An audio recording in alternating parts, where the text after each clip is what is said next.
오늘 국회에서는 긴급재난지원금 추경심사와 관련한 상임위가 잇따라 열렸습니다. 빠르면 내일 밤 본회의 처리가 가능할 것으로 보입니다. 청와대가 오거돈 전 부산시장 성추행 사건과 관련해 통합당에서 제기한 문 대통령과의 연결 의혹은 억지다로 황당하다라고 일축했습니다. 통합당은 우여곡절 끝에 김종인 비대위를 의결하기는 했습니다. 그런데 김종인 전 총괄선대위원장 측에서 4개월짜리 비대위는 받을 수 없다라는 입장을 밝혔는데요. 한번 봐야겠습니다. 검찰이 오늘 검언유착 의혹 수사와 관련해 종편 채널A에 대한 압수수색에 들어갔는데요. 31년 만에 취재 관련 언론사 압수수색이었습니다. 잠시 후 서울타임즈에서 전해드리겠습니다. 김지윤의 이브닝쇼 시작합니다. 네, 서울타임즈 시간입니다. 오마이뉴스 박정호 기자 그리고 프레시안 곽재훈 기자와 함께합니다. 어서 오세요. 안녕하십니까. 안녕하세요. 네, 오프닝에서 제가 잠시 언급을 했습니다. 검찰이 채널A 본사를 압수수색했어요. 네. 이게 31년 만에 있는 일이라고. 네. 그렇습니다. 서울중앙지검이 형사 1부 그 수사관과 검사를 보내가지고요. 오늘 오전 서울 광화문 동아일보 사옥 12층에 있는 채널A 보도부문을 비롯해서 이모 기자 같은 취재에 관여한 회사 관계자의 주거지 같은 그런 곳 모두 5곳에 압수수색에 나섰습니다. 이 기자의 신라젠 의혹 취재 관련 자료들을 확보하고 있다라고 알려지고 있는데요. 구체적으로 보면 내부 보고 기록이나 윗선에 보고했는지 검찰 관계자 한 통화 내용이 담긴 녹취록, 녹음 파일 이걸 좀 확인하고 있습니다. 네네. 이게 핵심이잖아요, 사실은. 그래서 일각에서는 여러 가지 보도가 나왔어요. 채널A 기자들이 그 앞에 스크럼을 짜고 못 들어가게 막고 있다라는 얘기가 있었는데 검찰의 설명을 들어보면 그렇게 격렬하게 대치하거나 이런 건 없었고 지금 얘기를 잘해서 자료를 확보하고 있다 이렇게 좀 얘기를 하고 있습니다. 네, 이게 참 아까도 잠시 전에도 얘기했지만 31년 만에 그러니까요. 있는, 그래서 저도 기억을 더듬어 보니까 기억이 없겠죠. 더듬어 봤죠. 그렇습니다. 그러니까 이게 31년 전, 그러니까 1989년에 안전기획부가 서경원 평화민주당 의원 방북건을 취재한 한겨레 신문 편집국을 압수수색한 이래 처음 있는 일이거든요. 안전기획부가 뭔지 모르시는 분들도 젊은 분들이 계실 것 같아요. 줄임말로 많이 들었죠. 안기부 들었죠. 맞습니다. 한겨레 기자들이 문 앞에서 스크럼 짰습니다. 근데 다 연행당했어요. 지금과 좀 다른 상황이죠. 그 이후에 2003년에 청와대 부속실장 향응 장면을 몰래카메라 영상으로 보도한 SBS에 대한 압수수색 시도가 있었는데 기자들이 저항해서 불발됐고 2007년에는 옛 중앙정보부가 작성한 최태민 목사 관련 보고서 유출 보도와 관련해서 검찰이 월간 신동아 기자의 전자우편 계정을 압수수색하려고 했지만 또 이것도 시도에 그쳤고 대체로 시도에 그쳤군요. 전 이 현장이 기억나는데 2008년 광우병 보도 관련해서 MBC 압수수색도 마찬가지 시도에 그쳤습니다. 이런 게 쭉 이어졌었는데 이렇게 언론사에 대한 취재에 대한 압수수색은 처음이고 30일 만에 처음이고 근데 물론 2017년 이때 검찰이 MBC 그 상암동 본사를 강제 수사했었어요. 그때는 부당 노동 행위 관련해가지고 혐의 관련해서 수사했고 또 지난해 10월에는 이 종편 MBN 관련해서 자본금을 편법으로 충당했다 이런 의혹 때문에 또 강제 압수수색을 한 사례가 있습니다. 그렇군요. 취재 관련한 게 이제 처음인 거잖아요. 그렇습니다. 네, 여기에 대해 다른 거였고 노동이라든지 이런 그렇습니다. 문제였고 그렇군요. 참. 이런 일도 또 생기는군요 싶은 생각이 좀 듭니다. 스크럼이란 말도 굉장히 오랜만에 들어본 것 같고 그러네요. 자, 이문정 검사 유명하신 분이죠. 이문정 부장검사가 전현직 검찰 고위 관부들을 고소장 위조 사건 무마 혐의로 이게 얼마 전에 있었던 얘기, 오래전에 있었던 것 같은데 고발을 한 거는 고발도 한 번 하고 만 게 아니라 한 2번, 3번 고발을 했죠. 근데 이제 경찰이 이걸 불기소 의견으로 검찰에 넘겼어요. 이제 원래 검찰에서는 이게 이 수사 자체가 죄가 안 된다는 입장이었고 근데 다만 경찰에서는 이걸 수사해볼 필요가 있다라고 지난해 9월, 10월 또 12월까지 이제 부산지검에 그 압수수색 영장을 신청해가지고 수사를 하려고 했는데 영장이 다 기각이 됐고 결국 오늘 불기소 의견으로 경찰이 넘긴 건 그러니까 경찰이 검찰에 넘긴 건 증거 불충분입니다. 증거 불충분. 그러니까 경찰이 법무부랑 검찰에 자료를 요청했는데 일부 자료는 넘겨받지 못한 상태였고요. 그래서 그거 강제적인 방법으로 자료를 확보하는 방법이 압수수색인데 그건 영장이 기각됐고 됐고 그래서 현재 단계에서는 우리가 이걸 뭐 유죄를 소명할 만한 증거가 충분하지 않다. 뭐 이래서 불기소로 넘겼습니다. 알겠습니다. 어제 이제 저희가 잠시 그 얘기를 했었어요. 남북 철도 사업 이야기 네. 이야기를 하면서 이게 이제 북한에서 뭔가 꿈쩍이라도 해줘야지 가는 것이 아니냐라고 얘기를 했었는데 예. 들었나 봐요. 청와대에서 추가 설명이 좀 있었습니다. 네, 뭐 북한의 반응이 제일 중요할 거고요. 네네. 그리고 미국이 반대하면 못하는 거 아니냐 이런 얘기가 많이 나왔습니다. 네네. 거기에 대한 청와대 고위 관계자의 설명이 있었는데 이 문제와 관련해서는 미국과 그동안 긴밀히 협의해 왔다라고 얘기했어요. 이 말은 뭐냐면 뭐 미국이 남북철도 연결 사업에 동의했다라는 브리핑을 하거나 공식적으로 얘기한 건 아니지만 남북관계 그 자율성 모색 차원에서 미국의 긍정적인 반응을 얻었다. 뭐 그렇게 해석할 수 있어요? 해석을 할 수 있다는 거예요. 확실해요? 네, 저는 그렇게 해석하고 있습니다. 그러니까 이게 협의와 합의는 되게 다른 거라서. 네. 그래서 미국과 협의를 해왔다는 게 청와대 네. 입장이고요. 네네. 뭐 이렇게 좀 해석할 수가 있고 계속 소통을 해왔다. 네, 그렇습니다. 그러니까 방역 지원과 관련해서도 미국의 대북 제재를 많이 얘기하는데 이 부분은 뭐 별로 제재에 해당하는 사안이 아니라고 본다. 청와대 입장이고 또 개별 방문 문제 역시 미국의 제재 대상은 아니다라고 얘기를 하고 있습니다. 또 DMZ 국제평화지대 추진에 대해서는 국제적 지지를 받는 사안이고 전 세계가 다 지지하고 있다, 찬성하고 있다, 반대한 나라가 없다라고 얘기를 했습니다. 뭐 이렇게 하나하나씩 설명을 했습니다. 문재인 대통령이 4.27 판문점 선언 2주년 맞이해서 여러 가지 얘기했지 않습니까? 다 설명을 했는데 말씀하셨듯이 제일 중요한 건 북한의 입장입니다. 뭐 지금 반응이 아무 입장이 없으니까. 반응이 없어요. 예. 네. 욕도 안 해. 이번에는 보통은 뭐 이렇게 비판적인 반응이 나오는지 이러기도 했었는데 뭐 아무런 반응이 없네요. 네. 아니 지금 이 어쨌든 이 여기에 대해서 북한에서 뭔가 입장이 나오는 순간 아마 이제 김정은 위원장이 지금 뭐 상태가 어떠냐 여기에 대한 의문도 상당히 해소가 될 텐데, 그러니까 왜냐하면 어쨌든 남측의 대통령이 제안한 거에 대해서 뭔가 저쪽의 입장이 나온다는 거는 네. 저쪽에서도 뭔가 그 김정은 위원장 차원에서 그렇죠. 나와야 될 테니까요. 그러니까 김정은 위원장이 등장을 해야 여기에 대한 입장도 나온다. 그렇죠. 뭐 이렇게 그 볼수 김정은 있죠. 위원장의 뭐라고 그래야죠? 재가라고 해야 되나요? 뭐 그런 그렇죠. 뭐 동의라든지 이런 게 없으면 사실 나오기 힘들지 않겠나라는 생각이기 때문에 네. 안 나오니까 그것도 또 괜히 모락모락 여러 가지 생각을 더해줄 수도 있겠다 생각이 드는데요. 자, 오거돈 전 부산시장 성추행 사건 청와대 측에서 황당하다라는 반응이죠. 네, 오늘 청와대별로 뉴스가 좀 많았는데요. 한마디로 주장하는 내용 자체가 황당하다. 청와대는 이런 입장이었습니다. 그러니까 앞서서 미래통합당이 이 총선 전에 이미 청와대가 이 오거돈 시장 관련 얘기를 알고 있었던 거 아니냐. 그래서 특히 이제 그 오 시장과 피해자 간 합의 공증에 그 공증을 한 게 법무법인 부산이라는 이제 로펌인데요. 여기가 과거에 문재인 대통령이 대표 변호사로 활동했던 데다. 그래서 이제 그 심재철 통합당 원내대표는 석연찮은 점이 적지 않다. 청와대가 몰랐다는 게 상식적으로 납득이 가지 않는다. 이런 주장을 하고 있었는데 청와대 고위 관계자는 기본적으로 청와대와 대통령을 자꾸 연결시키려고 일부 언론 또 야당에서 주장하고 있는데 문 대통령은 2012년 국회의원 출마하면서 법무부인 부산 지분을 다 정리했다. 아무 관련이 없다. 이렇게 잘라서 강조했습니다. 그러니까 저도 조금 이해는 안 가는 부분이 왜 청와대와 자꾸 연관시키려 할까? 제가 미래통합당이면 그냥 더불어민주당 차원에서 언급을 할 것 같거든요.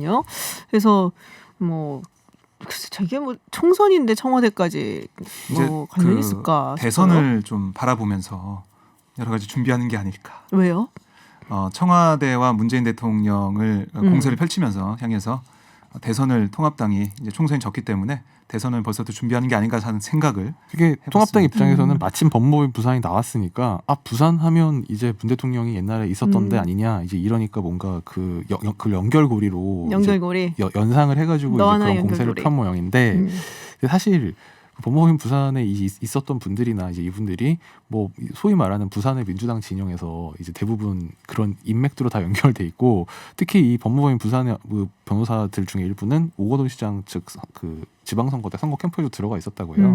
그러니까 부산이라고 해서 무조건 청와대와 연결할 만한 일은 아닌 것 같긴 합니다. 그러니까 제가 좀 우스개로 말씀드렸는데 제가 지금 통합당에 필요한 상황을 좀 말씀드리면 이렇게 공세적으로 나갈 게 아니라 억지 연결할 게 아니라 좀 성찰과 반성하는 모습을 먼저 봤으면 좋겠어요. 개인적으로.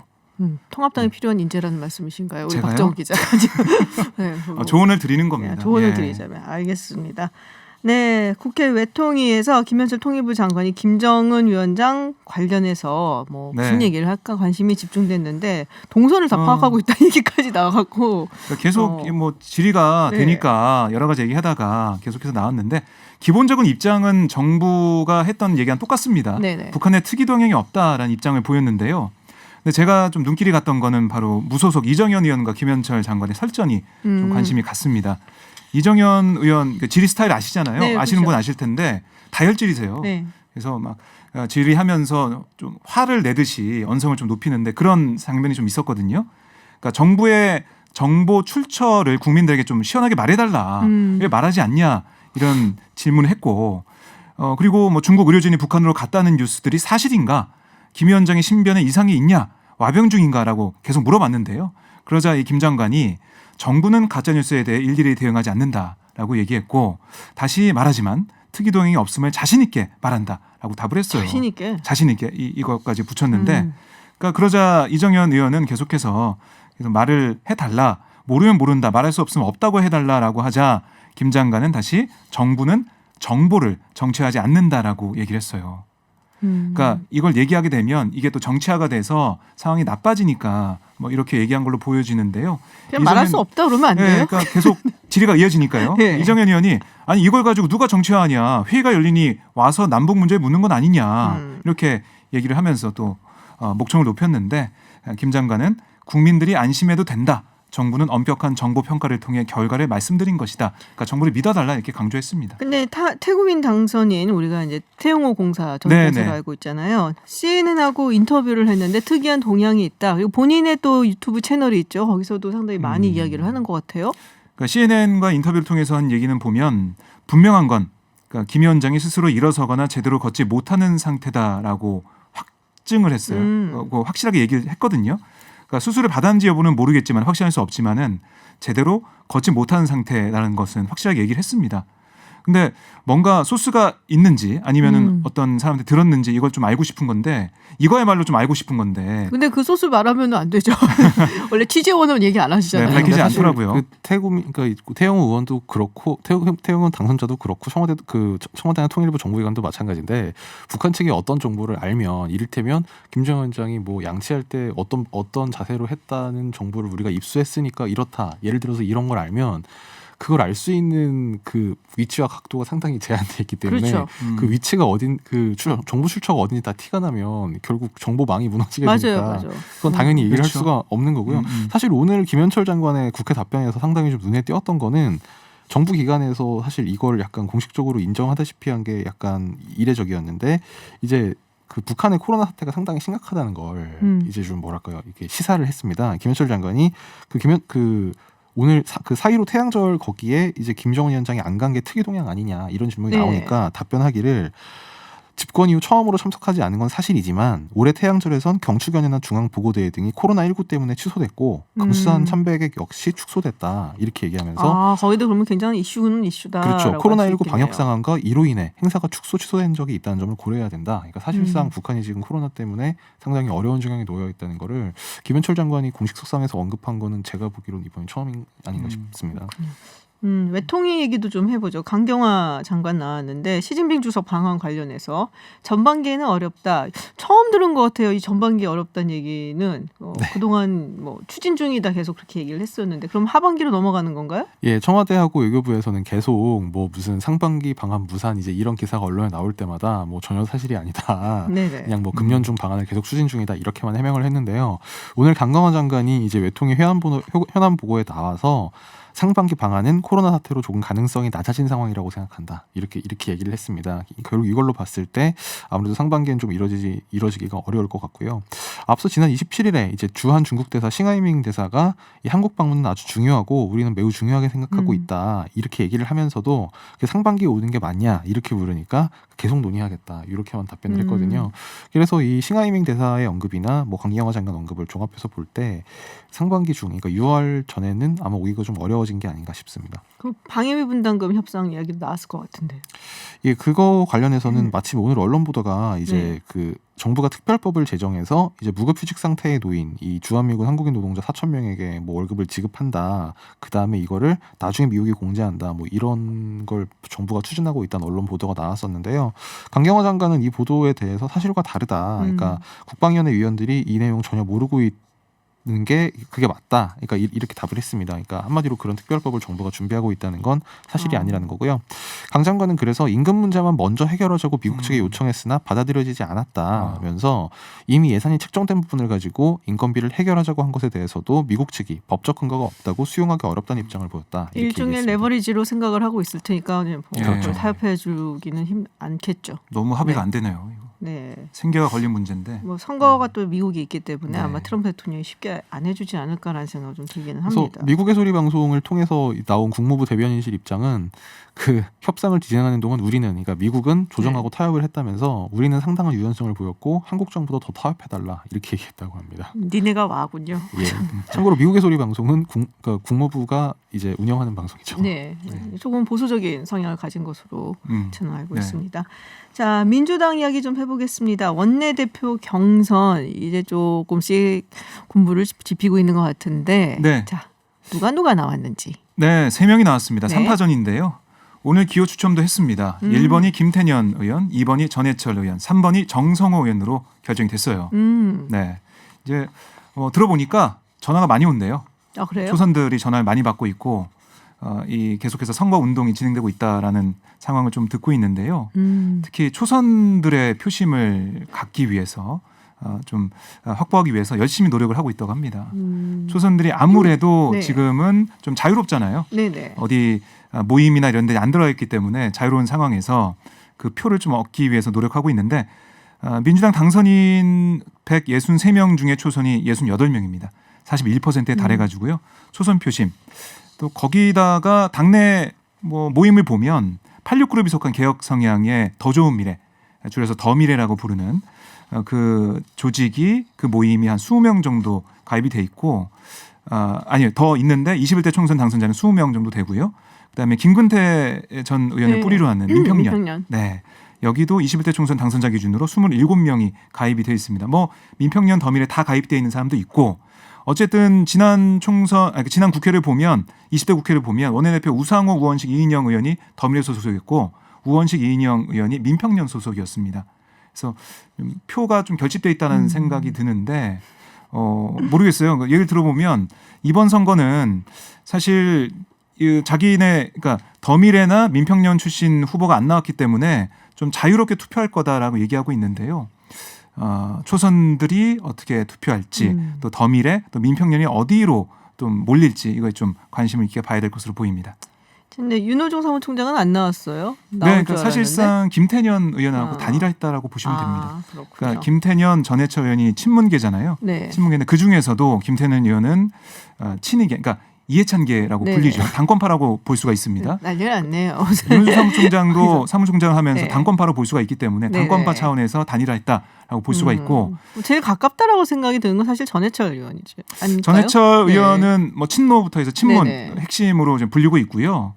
삼촌 중에 한 명 아닙니까? 그러니까요. 그런데 지금 어떻게 이 당권파에서 지금 나와 있는 상황이기 때문에 지지를 확보할지가 좀 관심사고 정성호 의원이 좀 개파색이었습니다. 없죠. 예, 별로. 비주류라고 좀 볼 수가 있는데 들어보니까 초선들 얼굴을 잘 못 봐가지고 만난 적이 없어서 그래요? 좀 불리하다고 얘기하고 있는데 열심히 만날 것 같습니다. 이제 앞으로. 네. 그친 얘기라고 해서 야당 기자가 나와야 되는데 그친 얘기가 아닙니다. 네. 그러니까 친문 주류, 친문 비주류 그다음에 솔직히 말씀드리면 정성호 의원은 과거의 비문이었던 이렇게 나뉘는 것 같네요. 또 그 외연으로 좀 보면 이재명계라고 또 볼 수도 있죠. 네. 자, 선거 끝나자마자 또 당내에서의 또 이런 또 선거가 있네요. 제가 의원들한테 이 어떤 덕목이 제일 중요하다고 물어봤더니 다 꼽는 게 소통. 소통 좀 잘했으면 좋겠다. 진짜로. 진짜입니다. 진짜 소통. 진짜로. 그리고 뒤에 좀 힘을 잘 썼으면 좋겠다 이런 얘기도 좀 있긴 했지만 소통이 제일 앞에 나와 있습니다. 알겠습니다. 통합당 이야기 해보도록 하겠습니다. 저희가 어제 조혜진 당선자하고 인터뷰를 했는데 그때 당선인 총회를 한다 이런 얘기가 있었고요. 그리고 이 김종인 비대위에 대해서 상당히 비판적인 시각을 갖고 있었거든요. 네. 이게 오늘 하루에 너무 많은 일이 있어가지고 그 조혜진 당선인이 어제 말씀하신 게 된 것도 있고 안 된 것도 있는데 지금 또 방송을 들어오기 전까지의 상황 말씀드리겠습니다. 그 사이에 또 뭐가 있었는지 모르겠는데 일단 조혜진 당선인이 어제 주장했던 당선자 대회가 오늘 오전에 있었습니다. 이게 10시부터 한 3시간 정도 있었는데 상당히 격론이 오갔고요. 그래서 그 다음에 원래는 이제 그 조혜진 당선인을 포함해서 어제 3선 당선자들은 사실상 이 전국위원회는 좀 연기하고 이 당선자 총회에서 당의 진로에 대해서 전체적으로 토론을 해서 총의를 모은 다음에 비대위를 할지 말지를 결정하자라고 했는데 당선자 총회는 열렸지만 비대위 상임정국위는 그대로 강행이 되기로 했어요. 그 심재철 임시지도부가 그렇게 강행을 했습니다. 그래서 결과적으로 상임정국위가 열릴 시점이었는데 2시에 상임정국위가 무산이 됐습니다. 정족수 미달로. 그러니까 이 상임정국이라는 거는 민주당으로 따지면 당무위에 해당하는 겁니다. 네네. 이제 그 최고, 그러니까 집행기구 중에 가장 최고의 권위를 가지는 기구고요. 맞아요. 그래서 상임정국위가 무산됐으니까 그럼 전국위도 무산되겠네라고 기자들이 생각을 했는데 계속 허를 찌르면서 이번 전국위는 성사가 됐어요. 전국위는 639명 중에 323명이 참석을 해가지고 아니, 예. 전국위는 성원이 됐습니다. 그러니까요. 상임 전국이 안 됐다고 복귀한 기자들도 있더라고요. 네. 근데 당연히 안 열 줄 알았는데 갔더니 다 봤어요. 과반을 넘긴 거예요. 와, 깜짝 놀랐습니다. 그러니까 그 상임 전국인이 이제 민주당으로 따지면 중앙위에 해당하는 1,000명 이내로 해당되는 이제 의결기구 전당대회 수행기구인데요. 그래서 여기에서 이 김종인 비대위 안건이 올라가서 177대 80몇으로 이렇게 결국 가결이 됐습니다. 그래서 김종인 비대위가 되는 것처럼 이제 어쨌든 결론이 났는데 네. 막판에 이제 김종인 그 전 위원장 측에서 지금 비서실장이 최명길 전 의원인데 네. 기자들한테 문자를 보내서 김종인 전 위원장은 오늘 전국의 결정을 비대위원장 추대로 생각하지 않는다. 그러니까 사실상 좀 거부에 비슷한 입장을 밝힌 겁니다. 그 이유가 뭐냐면 원래 앞서 무산됐던 상임전국위원회에서 당원 개정을 하나 할 게 있었습니다. 그 당원이라는 게 원래 이 미래통합당이 앞서 이제 자유한국당 또 새로운 보수당 그리고 뭐 전진당 이렇게 통합을 하면서 일단 임시로는 그냥 구 자유한국당 지도부가 통합당 지도부가 되고 8월 말까지 전당대회를 해가지고 새 지도부를 뽑는다. 이걸 당원 부칙에 써놨었거든요. 근데 이걸 그대로 살려놓고 비대위를 출범시키면 결국 김종인 위원장이 8월 31일까지밖에 그렇죠. 4개월짜리밖에 안 되는 거죠. 그래서 원래 이제 임시지도부에서는 당원 그 상임전국위를 열어서 이 당원 개정안을 통과를 시켜놓고 그 다음에 전국위를 열어서 김종인 비대위 출범 이렇게 하기로 했는데 앞에 상임전국위가 무산이 되는 바람에 결국 이게 마치 이 4개월짜리 관리형 비대위원장을 이제 김종인 위원장을 모셔오는 것처럼 돼서 아마 김종인 위원장이 좀 거기에 대해서 좀 상당히 부정적인 생각을 가진 게 아닌가 이런 분석들이 나오고 있습니다. 일단 그러면은 다 끝나면은 네, 알려주세요라고 말을 좀 하고 싶네요. 네. 뭐 이렇게 네. 갔다 아니, 뭐 얘기가 나오는데 이러다가 내일 출근하는 거 아니에요? 김종인 위원장? 그러니까 원래 오늘 심지어 김종인 위원장이 그 다 이제 전국이 통과까지 되면 뭔가 이제 기자들이랑 좀 뭐 회견이나 간담회 같은 게 있지 않을까라는 기대들을 했었는데 결국 그것도 지금 없어지고 전체적으로 굉장히 혼란스러웠습니다. 네. 근데 제일 어떻게 보면은 좀 이 상황에 대해서 반응을 좀 빨리 보인 사람 중에 한 명이 홍준표 전 대표더라고요. 바로 글을 올려가지고 더 이상 추해지지 말고 오해받지도 말고 그만 물러나십시오. 이렇게 직격탄을 날렸습니다. 복당은 언제 하신대요? 근데 그러니까 김종인 비대위 체제가 되면 복당을 못할 것 같으니까 예. 계속 이렇게 글을 쓰시고 방송에서도 말씀하고 있는데 글쎄요. 김종인 위원장이 선택에 달려 있는데요. 제가 좀 느끼기에는 비대위원장을 우선 취임해가지고 4개월짜리 비대위원장 하다가 중간에 이걸 바꾸지 않을까. 뭐 중간이라기보다 사실 아까 말씀드린 대로 이 상임전국위원회 소집은 그냥 이제 최고위원회에서 상임전국위를 소집을 한다고 결정을 하면 되는 거니까. 그러니까 비대위가 성립하면 사실 최고위의 권한을 비대위가 이어받는 거거든요. 그렇죠. 그럼 결국 김종인 비대위원장이 비대위에서 상임전국위를 소집한다. 이렇게 하면 되는 건데 이제 다만 그럴 경우에 자기 임기를 자기가 좀 늘리는 것처럼 이제 선수가 룰을 바꾸는 셀프 임기위원장처럼 보이니까.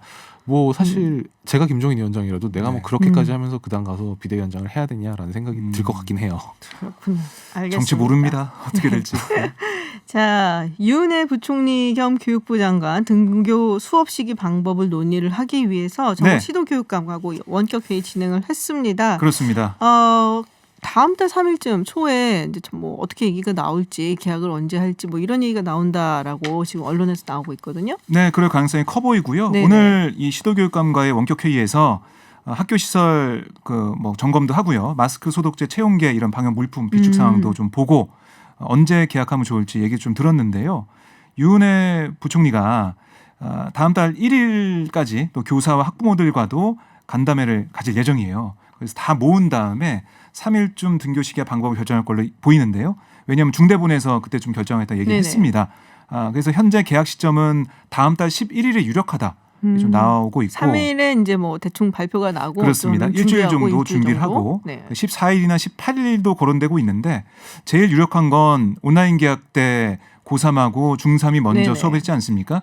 그러니까 이 입시가 걸려 있는 그 학년부터 먼저 등교 계약할 가능성이 커 보입니다. 네. 그리고 뭐 학교 오는 시간, 학교 뭐 떠나는 시간 이런 등하교 시간 좀 조정하는 이런 방안도 거론되고 있습니다. 알겠습니다. 네, 서울타임즈 오늘 여기까지 듣도록 하겠습니다. 지금까지 프레시안 곽재훈 기자 그리고 오마이뉴스 박정호 기자였습니다. 고맙습니다. 고맙습니다. 감사합니다. 네, 내일까지 큰 변수가 없는 한 여야가 국회 본회의에서 긴급재난지원금 전 국민에게 지원을 하기 위한 2차 추경안을 처리할 것으로 보입니다. 더불어민주당 정춘숙 원내대변인 연결해서요. 자세한 이야기 좀 들어보겠습니다. 안녕하세요. 네, 안녕하십니까. 정춘숙입니다. 네, 여야가 2차 추경안 처리에 합의한 것으로 알려졌습니다. 이렇게 되면은 당초에 정부가 제출한 추경안보다 상당히 좀 액수가 늘었는데요. 좀 자세하게 어떤 안에 어떻게 합의를 한 건지 설명을 좀 부탁드릴게요. 예, 그 당초에는 그 소득 하위 70% 지급을 전제로 해서 그 편성한 추경안 소요 재원 그래서 네. 지방비 포함해서 9조 7천억 정도였는데요. 최근에 이제 여러 국민적 요구도 있고 해서 그 이제 지급을 전 국민으로 확대하면서 소요 재산이 4억 6천억 늘어난 14조 3천억 그런 늘어난 액수를 가지고 지금 논의 중에 있습니다. 네, 그러니까 원래는 이제 9조 7천억이었는데 네네. 지금 14조 3천억, 그러니까 총 4조 6천억이 늘어난 것인데요. 그럼 이 네. 4조 6천억을 어떤 식으로 충당을 할 건지 이 부분도 이야기가 나왔을 것 같은데요. 예, 그 이제 그 원래는 그 추가 증액분 4조 6천억 가운데서 3조 6천억은 국채를 발행하고 네. 1조 원은 지방비로 충당하자 뭐 이런 계획이었는데요. 그 야당 측이 반대로 인해서 1조 원을 세출을 조정해서 충당하기로 했고요. 나머지 3조 6천억은 이제 국채 발행을 하게 되는데 이와 관련해서는 상임위 그리고 예산결산 특별위원회 심사 과정에서 논의가 될 것입니다. 예. 그럼 3조 6천억 원에 이제 국채 발행으로 한다고 말씀하셨고요. 네네. 그럼 지방비는 하나도 안 들어가는 건가요? 지방비는 지금 이제 70% 네. 얘는 이제 지방비가 지금 들어갑니다. 예. 기존에 이제 처음 했었던 9조 7천억 거기에는 지방비가 들어가는데 네, 그렇습니다. 새로 늘어나게는 4조 6천억 원에는 거기에는 지방비는 없다는 빠지고 거죠. 네, 그러면 네. 1조 원 그 원래는 이제 지방비로 부담을 하려고 했었던 그 1조 원 그거는 이제 기존에 있는 예산을 좀 재조정하기로 했다라는 세출을 말씀이시군요. 조정해서 예. 그럼 이거 어떻게 조정을 하실 건지요? 일단은 지금 이제 그 기재부나 이런 곳에서 지금 작업을 하고 있고요. 네. 그래서 이와 관련해서는 이제 오늘 조정을 하고 그래서 거의 다 지금 되었다라는 정도는 얘기 들었고요. 그래서 간사하고 위원장 이쪽이랑 해가지고 조정해서 내일 다시 아마 얘기할 겁니다. 예. 그럼 아직까지 뭐 자세한 부분은 지금은 잘 네, 모르는. 아직 자세한 부분은 예. 그렇군요. 자, 그러면 언제부터 지급이 되는지 좀 궁금한데요. 내일 만약에 뭐 본회의 통과하게 된다면. 네. 지금 이제 정부에서는 다음 달, 그러니까 5월 4일인데요. 다음 주 네. 월요일이죠. 그 기초생활 수급자 70만 가구, 그리고 장애인 연금과 기초연금 수급자 200만 가구, 그래서 총 270만 저소득 가구에는 재난지원금을 현금으로 네. 우선 지급을 하고요. 나머지 1,900만 가구에 대해서는 그 5월 한 11일부터 신청을 받아서 13일부터 지급을 시작을 할 거고요. 이들 가구는 이제 지역 상품권이나 전자화폐 형태로 해서 재난지원금을 받을 것으로 예상이 됩니다. 그래서 지금 재난지원금 신청 방법 이런 거에 대해서는 현재 관계부처 그리고 지자체가 긴밀히 협의해서 방안을 만드는 것으로 알고 있습니다. 그러니까 취약계층, 저소득 가구에 대해서는 현금으로 5월 4일부터 네네. 지급이 되는 것이고 네. 다른 이제 일반 국민들 같은 경우에는 5월 11일 정도부터 신청을 받는 것으로 이렇게 지금 네네. 된 것이죠. 그러면 예, 받는 것은 그보다 조금 시간이 더 걸릴 수가 있긴 하겠네요. 그렇죠. 예. 네네. 그럼 신청 방법 같은 거는 그러면은 어떻게 하는지 뭐 경기도 같은 경우에는 따로 이제 도청 내서 뭐 관리를 하고 그러는데 이런 경우는 그러면은 뭐 제대로 뭐 좀 이렇게 논의가 된 것이 있는지 좀 궁금한데요. 지금 이제 아마 그 신청 방법 등을 지금 논의하고 있는데요. 네. 지금 말씀하신 대로 뭐 경기도의 사례라든지 이런 것들을 통해서 좀 더 간편하고 쉽게 그 수령할 수 있도록 신청할 수 있도록 그렇게 지금 논의하고 있는 것으로 알고 있습니다. 그럼 뭐 온라인이라든지 뭐 이런 방법도 뭐 상당히 많이. 글쎄요, 뭐 지금 온라인 지금 이제 경기도 같은 경우도 이렇게 다른 지역에서도 온라인도 하고 뭐 네. 그다음 직접 신청도 하고 이러고 있기 그렇죠. 때문에 네 신청을 좀 간편하게 할 수 있도록 지금 논의하고 있습니다. 예. 그렇군요. 그러면은 초기에 말씀을 이제 나눴던 것처럼 그러니까 1인 가구가 한 40만 원으로 알고 있고요. 예. 네. 네네. 그럼 4인 가구, 그러니까 4인 이상의 가구라고 해야 되나요? 100만 원씩. 네. 뭐 그렇죠. 3인 가구는 네. 80만 원. 요 기준으로 네. 가는 거 맞고요. 예, 그렇습니다. 예. 네, 알겠습니다. 자, 일단은 어쨌든 전 국민에게 지금 재난지원금이 들어가게 됐는데요. 신청을 안 하면은 그냥 기부로 간주를 하겠다. 뭐 이런 네. 내용의 특별법도 발의를 하셨잖아요. 예, 네, 맞습니다. 정확히 지금 이제 어떤 내용인가요? 예, 말씀하신 대로 그러니까 어저께 27일 네, 전해수 행정안전위원장이 이제 대표 발의한 긴급재난지원금, 기부금 모집 및 사용에 관한 특별법인데요. 이거는 이제 긴급재난지원금을 3개월 이내에 수령하지 않을 경우에는 기부금으로 간주해서 국고로 환수할 수 있다, 이런 내용이 핵심입니다. 그래서 좀 내용을 자세히 말씀을 드리면 그 긴급재난지원금 회수금을 긴급재난 기부금으로 규정을 하고 이거를 이제 수령인이 자발적으로 기부를 모은 것은 모집 기부금으로 하고 네, 그다음에 3개월 이내에 수령을 하지 않은 경우 이런 경우에는 기부 의사가 있다고 판단하는 것은 의제 기부금으로 나눠서 구분을 하고 있습니다.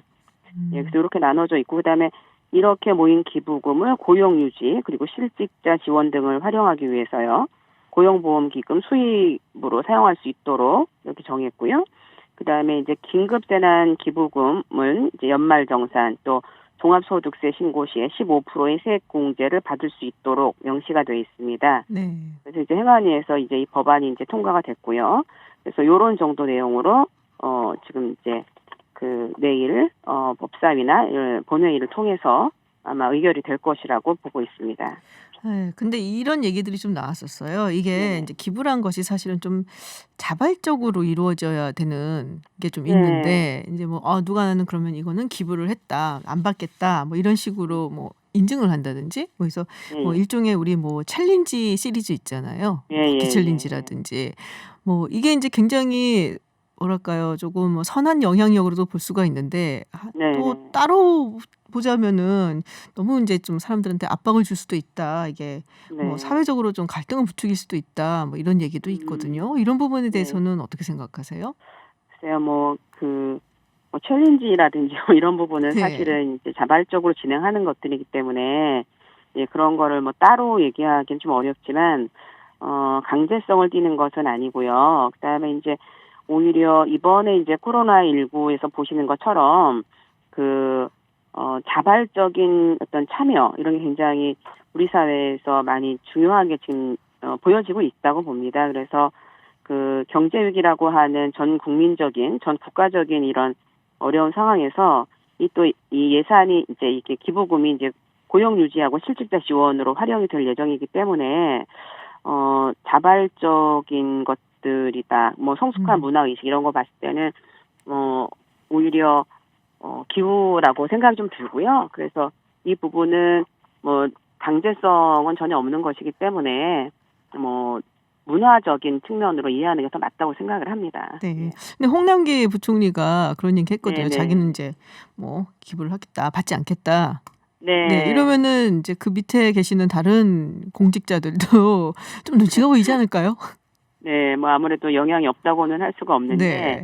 사실은 이제 부총리께서 말씀하셔서 그렇기는 한데 제 네네. 주변에도 이 긴급재난지원금이 온다 하더라도 나는 받지 않겠다 이런 분들이 벌써 이미 계세요. 그래서 그런 부분들 네. 사회에 기부하고 이렇게 뭐 고용 유지라든지 이런 것에 쓰는 게 더 맞겠다 해서 이미 이제 얘기를 하신 분들이 많이 계시더라고요. 이게 아직 받지도 않았는데 그런 네. 얘기 먼저 하고 계시고요. 그리고 또 하나는 이 재난지원금 받지 않아도 세액공제를 받을 수 있도록 지금 저희가 논의를 하고 있기 때문에 재난지원금을 안 받는다고 해서 혜택이 없는 것은 아닙니다. 그리고 사실은 이제 코로나19가 전 세계적인 지금 심각한 차원 아니겠습니까? 경제적으로도 매우 어렵고 그래서 이번 재난지원금 기부라고 하는 것들이 우리가 근무기 운동이라든지 국제보상 운동을 했던 것처럼 사회적 캠페인이라고 하는 게 생겨날 수밖에 없다고 생각하고요.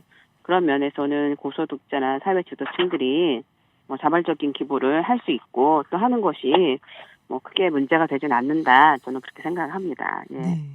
자, 아까 취약계층 이야기 잠시 나왔었는데요. 이 취약계층 저소득 가구가 정보에도 상당히 취약한 경우가 많습니다. 네.